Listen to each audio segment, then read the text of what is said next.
यदा सः भारतम् आगच्छत् तदा महात्मा गान्धिना संसर्गेण देशस्य सेवायां संलग्नः अभवत्।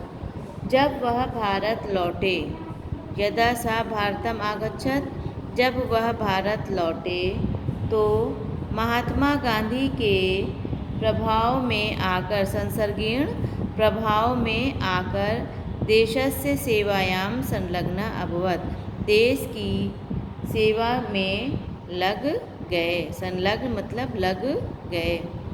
एषा गांधी महोदयेन चालिते सत्याग्रहे सम्मिलितः अभवत्। ये गांधी महोदय के द्वारा चलाए गए सत्याग्रह में शामिल हो गए। ये महात्मा गांधी के द्वारा चलाए गए सत्याग्रह में शामिल हो गए। देशस्य स्वतंत्रतायै एषः बहुवारं कारागारम् अगच्छत्। देश की स्वतंत्रता के लिए ये बहुत बार कारागार गए। एषः भारतस्य ग्रामे ग्रामे सर्वान् जनान् अबोधयत्। इन्होंने भारत के गांव-गांव में लोगों को समझाया। जनाः भारतस्य स्वतंत्रतायै उद्यता अभवन्। लोग भारत की स्वतंत्रता के लिए तैयार हो गए। उद्यता अभवन्, तैयार हो गए। जवाहरलालस्य प्रयत्नेन भारतं स्वतंत्रतम अभवत्।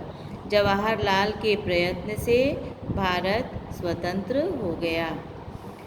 श्री जवाहरलाल नेहरू स्वतंत्रस्य भारतस्य प्रथमः प्रधानमंत्री आसीत्। श्री जवाहरलाल नेहरू स्वतंत्र भारत के प्रथम प्रधानमंत्री थे। भारतस्य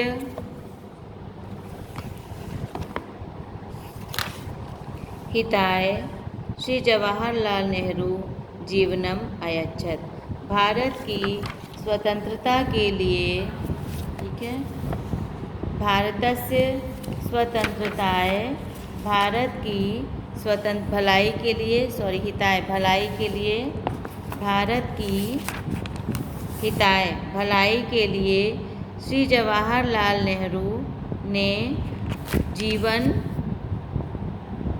अयच्छत् मतलब त्याग दिया था, दे दिया था। अपना जीवन कहाँ के दिया था? भारतस्य हिताय जवाहरलाल नेहरू जीवनम अयच्छत्। भारत की भलाई के लिए श्री जवाहरलाल नेहरू ने जीवन दे दिया था। एषः शिशुषु स्नेहति स्मः। यह बच्चों से प्यार करते थे। शिशवः एतं पितृव्यः नेहरू इति वदन्ति स्म। बच्चे भी इन्हें चाचा नेहरू कहकर पुकारते थे। संसारे अस्य कीर्तिः शान्ते उपासक रूपेण व्याप्ता अस्ति। संसार में उनका यश शांति के उपासक के रूप में, शांति के उपासक के रूप में व्याप्त है। कीर्ति माने यश। 1964 तमे वर्षे मई मासे एषः महापुरुषः दिवंगतः अभवत्। 19 मई मासे, मई 1964 में इन महापुरुष की मृत्यु हो गई। यह स्वर्ग सिधार गए। भारतीयाः सदा तं देशभक्तं सादरं स्मरन्ति। भारतीय सदैव इस देशभक्त को आदर के साथ स्मरण करते रहेंगे।